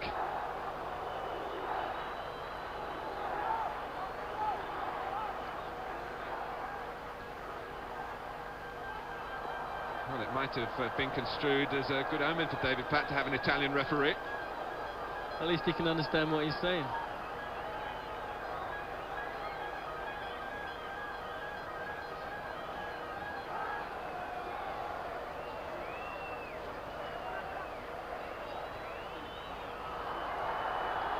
Here's Mehmet. That won't run up to Woods. The pace of the pitch isn't quick enough. Barnes. Right's offside by some margin that time. Yeah, he's definitely started in offside position, just trying to make his run, arch it round, but wasn't quick enough.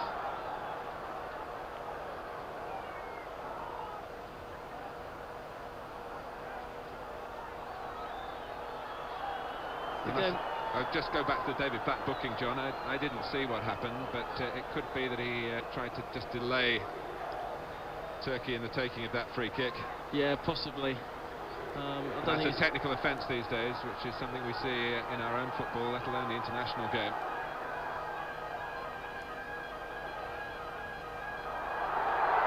There's a chance here. And Turkey are left wondering and complaining as Ogun felt he was tripped.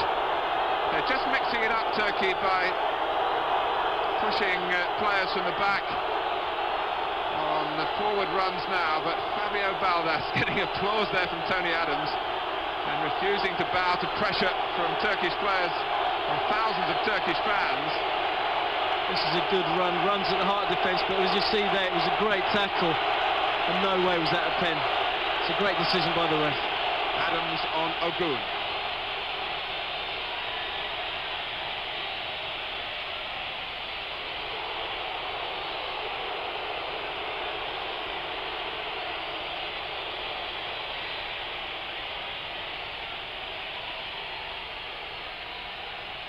Here's Recep.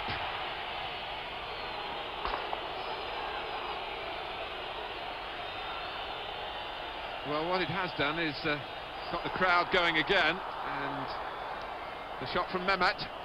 More work for Woods.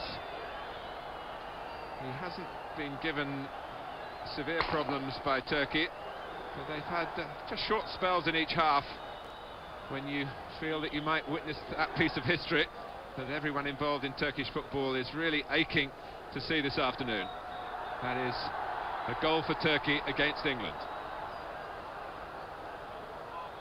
Barnes. Back with Tugay. This is Yuna.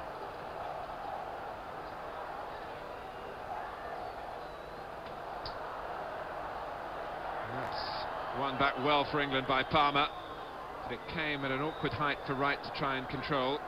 But another example of how he is being asked really to hold the ball up and to build from him when England get forward. Fayaz thought about striking it early, changed his mind. He who hesitated was lost. A great opportunity there. Chris was off his line as well. Just gave the defenders a chance to get back. It's just out of Sinton's reach there, within the playing area.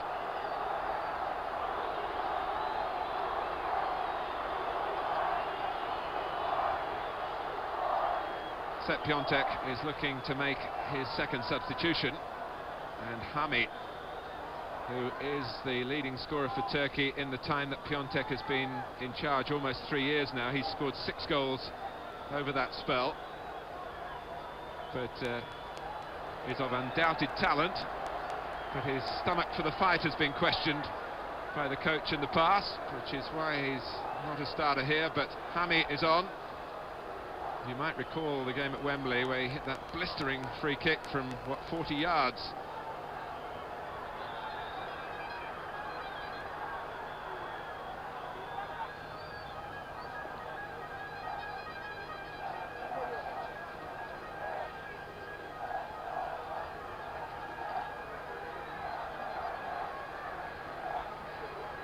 Well, Graham Taylor delayed telling us that John Barnes would be the replacement for Les Ferdinand. And I wonder whether that was just to stop John being pressed and asked questions yet again about his England performances.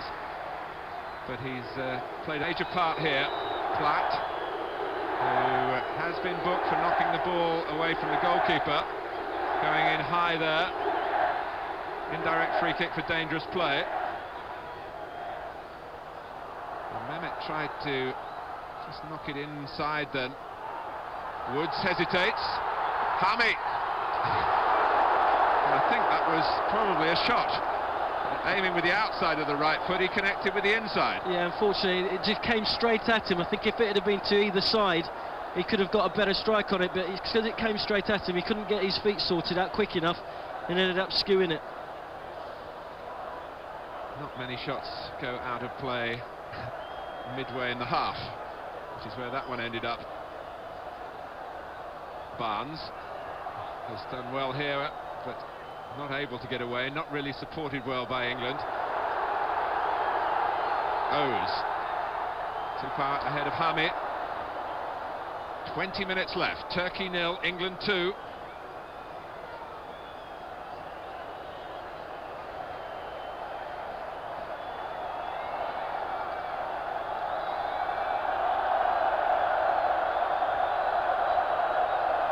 Drawing in Izmir. We're 2 hours ahead here of British summertime.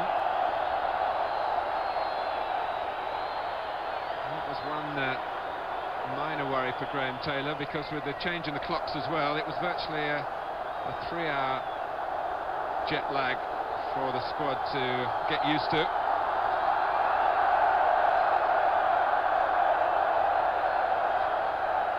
But here's Palmer. Played wide by Gascoigne. Clough waiting for some movement left of him. And the cross was deflected just as Paul Ince was coming up for a shorter pass. The crowd starting to amuse themselves. Not over-impressed with the way Turkey have addressed their task here.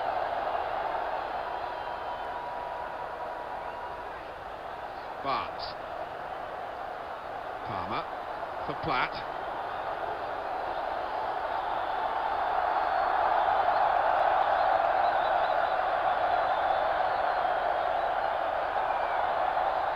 Bülent able to move away from Gascoigne, who's not marking him. Hami looking for a ball over the top, he'd gone offside.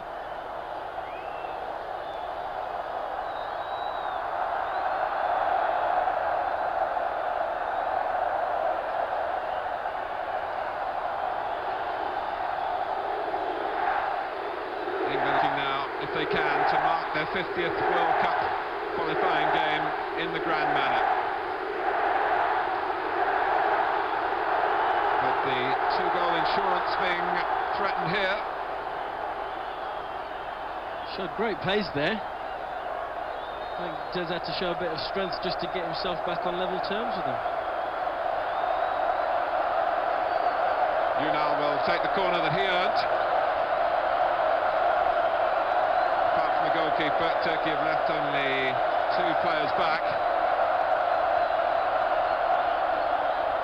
It's Clough's header covering the near post for England. Kept in play by Ünal. That was a definitive piece of defending by Tony Adams. A delightful back heel in mid-air by Wright. Gascoigne going back that way again, feeling there was perhaps a lightness on the left-hand side for England. Fayaz! But good recovery by Ince this time. And I know Graham Taylor will be proud that he's had to cope with a change to a defence that was shorn of the first 2 choice left-backs. And Paul Ince is playing a part here in shutting out Turkey. Still 16 minutes to go. Adams, that's not cleared decisively. Hami. With Fayaz ducking in, and the referee checks with the linesman, and Turkey have a corner. And think of the noise that would erupt from this type of supporter if Turkey do get a goal.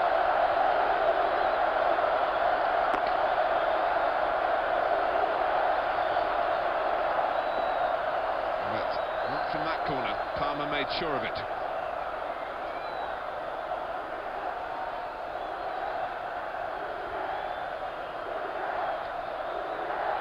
Here's Gascoigne. Have to wait a little for support.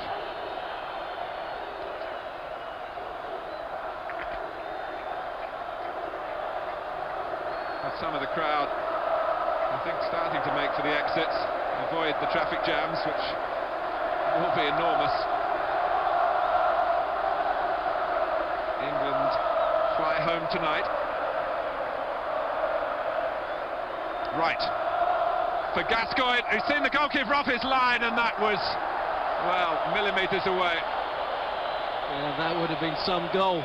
Excellent skill from Ian, good vision, saw him early on, flicked it back, and Paul saw the goalkeeper off his line and just tried to dink it over the top.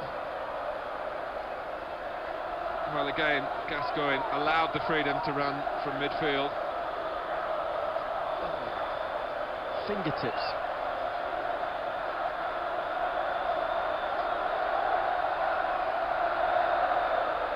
Tugay trying to spread the play for Turkey to the willing Ünal. Ogun. Good number of these Turkish players will be sick of the sight of England, really. The qualifiers in the European Championship, the tournament prior to this World Cup. Turkey and England in the same group. And Graham Taylor knowing all about the opponents for this particular match. And so far, his players, by and large, have followed their orders. They have to defend, though, with discipline again at another corner. That came off the head of John Barnes.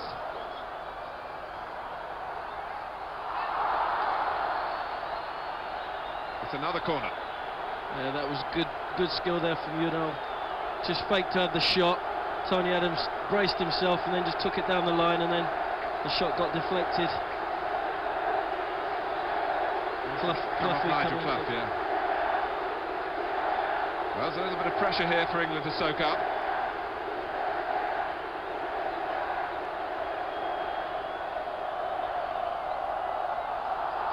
Well, it's retrieved by Hami without any success. An excellent corner, whips in with pace there. And got the flick on, but just couldn't get the second man coming in on the far post. We've definitely let the tempo slip though. I think we need to lift that. I think if we go at them for the last 15 and really press on, we've got a real chance of getting a third and maybe even a fourth. Well, that target does remain to go top of the group, but maybe that was the England manager at the height of his optimism talking yesterday. Deep down, I think everyone connected with England would be happy to head for home with 2 points in the bag. And as you can see, 12 minutes left on the clock before that happens. Unless Turkey can really muster something spectacular from their point of view in the time that remains. To be fair, they've kept their heads up. They've tried to impose their game, and at many levels they have improved under Sepp Piontek. Orhan forcing Feaz wide. Unal. And the linesman indicating that Hami is in a good position here. And Platt confusing Ince, and it's over from Orhan. Well, they've played superbly the second half, the Turks. They put plenty of pressure on, and they're having an excellent spell at the moment. Getting the ball wide, putting the ball in the box. And I think he perhaps should have hit this a bit earlier, and then just skies it. It's certainly not a case of England just sitting back feeling comfortable that Turkey will never score against them. Turkey have lifted the tempo of their game. I think we may be playing a slightly dangerous game because we're sitting back in numbers and trying to soak up the pressure and leaving Wrighty and Paul Gascoigne on their own. And the problem is when we break, we've got no numbers up there, and then we can't hold it up, and we're giving the ball away too quickly. So we're keeping ourselves under consistent pressure. Yes, the midfield men getting sucked deeper and deeper. Sinton, no foul. Ince. When you think of Ince and Sinton as midfield men, we've got enough of them on the pitch. Gascoigne.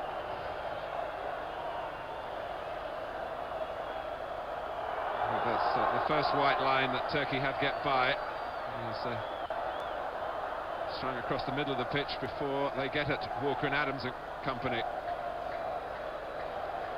We may be getting a bit late, but I would dearly love to see Lee Sharp have a run down this left wing last 10 minutes. I think he'd had a bit of life, had a bit of width with his pace. We could just get behind him. I think the result's more or less secure now, but we can maybe just have a little go at getting another one and maybe climbing to the top of the league this evening. Bülent with a throw. We're inside the final 10 minutes in Izmir. Hami. Well, was that a push on Palmer? I suspect it was by Hami. And a pat on the back for Carlton Palmer in passing by Andy Sinton. It's all part of the role. And Palmer, who doesn't like playing as a centre-back, which is probably where he'll play for Sheffield Wednesday in the FA Cup semi-final on Saturday. Every time he gets the opportunity to go back into midfield, I think it's a little signal to Francis to say, look, this is where I believe I'm best. I'm not sure that the Sheffield Wednesday manager totally agrees with that. Palmer, of course, has been really outstanding as a central defender recently for Wednesday. Mehmet, offside, flags up. Well, I was going to say he's been quite magnificent as a centre-half when he's played there. And I've often wondered if the job ever came up, I'm sure as he did in European Championship, filling capably for England. Well, Palmer has become something of a talisman for the squad.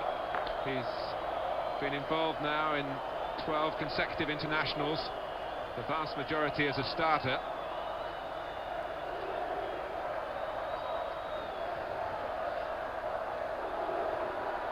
But England not able to control the way this game is coming to its conclusion.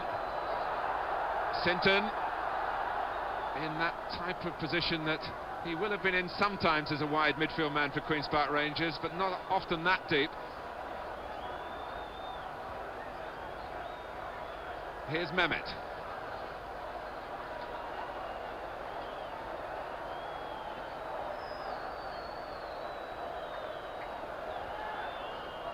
Bülent with a throw. Mehmet. John Barnes gets a foot in for England, who are quite happy to just sit off again and pick off Turkey if they can, with a help by the linesman here. And little Mehmet again trying to get into the sort of scoring position that he achieves so often for his club, where he's regularly in double figures in league games, and he's still playing his 20th international tonight, hasn't scored an international goal. Woods trying to get the ball out of play so that Ian Wright can get some attention. I think David Platt just indicating to Fred Street that maybe Wright was just winded slightly. But there is going to be a substitution now, and it is going to be Lee Sharp. Well, 2 years ago he had half a game against the Republic of Ireland, and now he's going to get on, not yet, in the dying embers of this match in Izmir, in place of Ian Wright it seems. Sinton with the cross. It's a shame really, because I don't think he's going to really have much time to show what he can do. But it only takes a second to score. You've heard that somewhere before.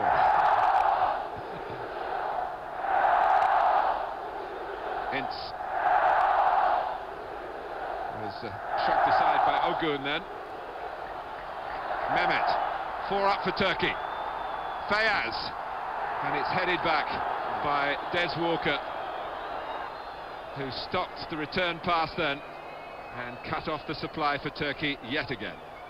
He really is a rock. That was a good build-up, running at the heart of our defence there, could have caused us all sorts of problems, but there he was again. Just got his head in there to knock it back to Chris Woods. Well, Arsenal fans will be concerned, won't they, with Ian Wright holding either his stomach or maybe his left side. I think he's probably hurt his arm, maybe jarred his elbow when he fell over into the ground. So just over 5 minutes to go for Lee Sharp of Manchester United. And Sharp, what a benchmark this is for him. 2 years of injury and then that very serious illness. And he has come all the way back now to play for his country, having had a spell where he would be, I think, the first to say he hasn't been at his most authoritative for Manchester United recently. But what he has done, he's provided some telling crosses. You think of the goal that he set up for Eric Cantona in the Manchester derby, and he's moving forward on the left now, and obviously disappointed that Gascoigne looked right, more towards Barnes. Yeah, I think he just made the wrong decision there. Lee Sharp was bombing down the left there with his pace. All he needed to do was knock it over the head of the defenders, but he chose Barnes and it just ran away from him. Well, that's the circumstances here in Izmir. Mehmet. And this time it was Platt filling in the middle. Turkey have tried and tried and done their best to close the gap in the second half, but England have coped without being over assertive themselves.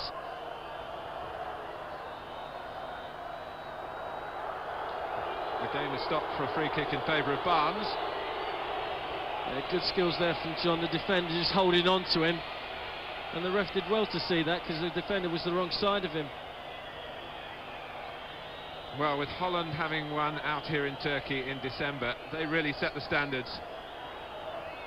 Norway and Poland still have to come to Turkey, but England are so close now to having emulated the Dutch in terms of the result and in terms of the margin as it stands at the moment. 3-1 the Holland victory, and that was a fortunate one, more fortunate than England's 2-0 lead here. Ali heading out.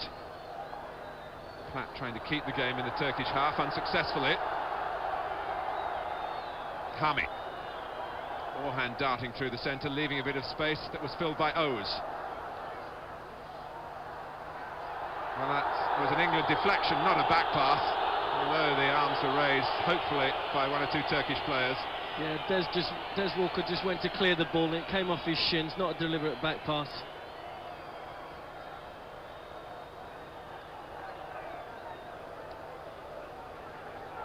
Well, conditions here to test the nerve and the initiative of today's England team.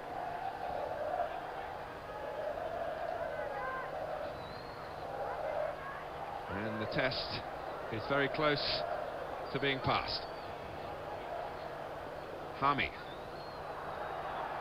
Oh, and it's run through just to Woods. There was hardly any margin there, with Paul Ince coming across from right back on the cover.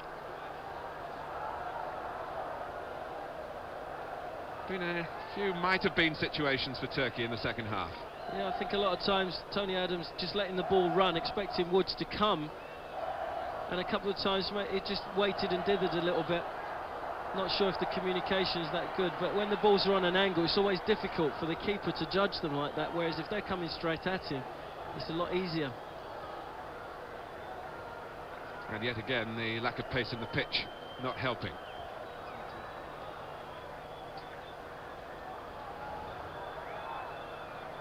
O's.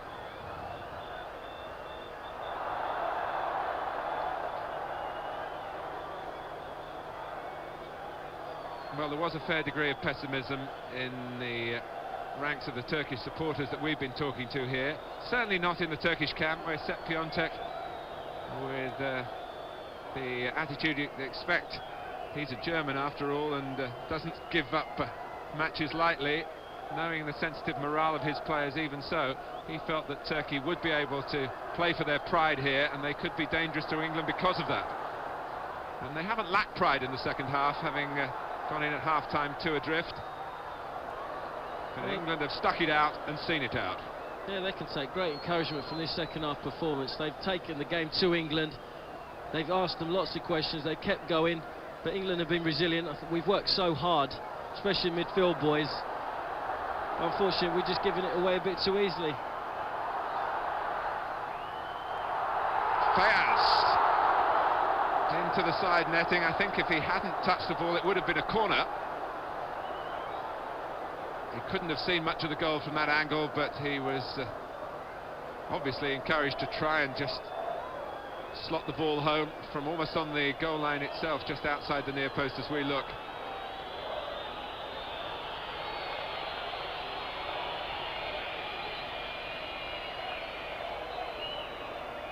Palmer. It's the final whistle, and 2 more points towards the target of World Cup qualification for England. Victory at Turkey's expense yet again. The damage done in the first half. Goals from David Platt after 6 minutes. Platt disappointed to be booked in the second half. We might come up against that later in the qualifying games. And then Paul Gascoigne, a crucial moment with a header in stoppage time, just after Turkey had changed their goalkeeper and brought on Hayrettin. Gascoigne heading over beyond him and in for England's second. England came here, as we've been stressing throughout, with great confidence, and that confidence has not been misplaced. Turkey 0, England 2. Back to Richard in the studio. Thank you, John Solarco and Martin Tyler. That is a